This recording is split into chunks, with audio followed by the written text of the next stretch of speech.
Marta isa gaun bara gadamel bahamante sotolimbo Lammin koduru gadamula marta isa gaun bara gadamel bahamante sotolimbo Irreechi waggaa nufa kan rabbinu ga'uun orarsa diigeenye ora finfinneetti wal ga'u Irreechi waggaa nufa kan rabbinu ga'uun orarsa diigeenye ora finfinneetti wal ga'u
Kenya bi amante sotolimbo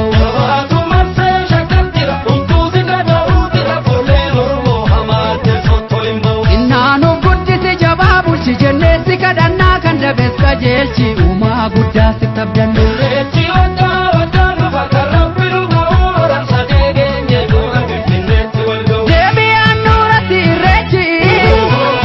uumaan deebise ayyaantuu deebi Abbaan biyyaatti jabeessi uumaan deebise ayyaantuu deebi Jaarraa tokko walakkaa kan ture uumaan deebise ayyaantuu deebi Hayyuu qabdaa warra rakkoo fure uumaan deebise ayyaantuu deebi Warri Finfinnee saganamaati uumaan deebise ayyaantuu Irreeffannaa bayi malkaatti uumaan deebise ayyaantuu Roorroon durii kana boodan jiru uumaan deebise ayyaantuu Dhaloota qubee warra rakkoo furu uumaan deebise ayyaantuu Yeroo dheeraaf adda facaane galata rabbii irra wal taane Yeroo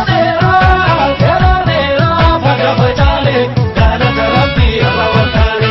Higaan dhufee ilmatti laanne galata rabbii irra wal taane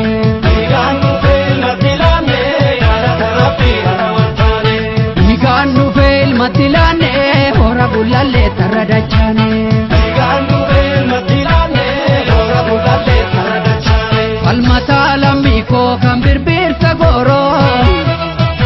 Dhugaan seenarraan dhabuu darbeera barri roorroo Higadduu dhangala'ee lafee qaccaccabe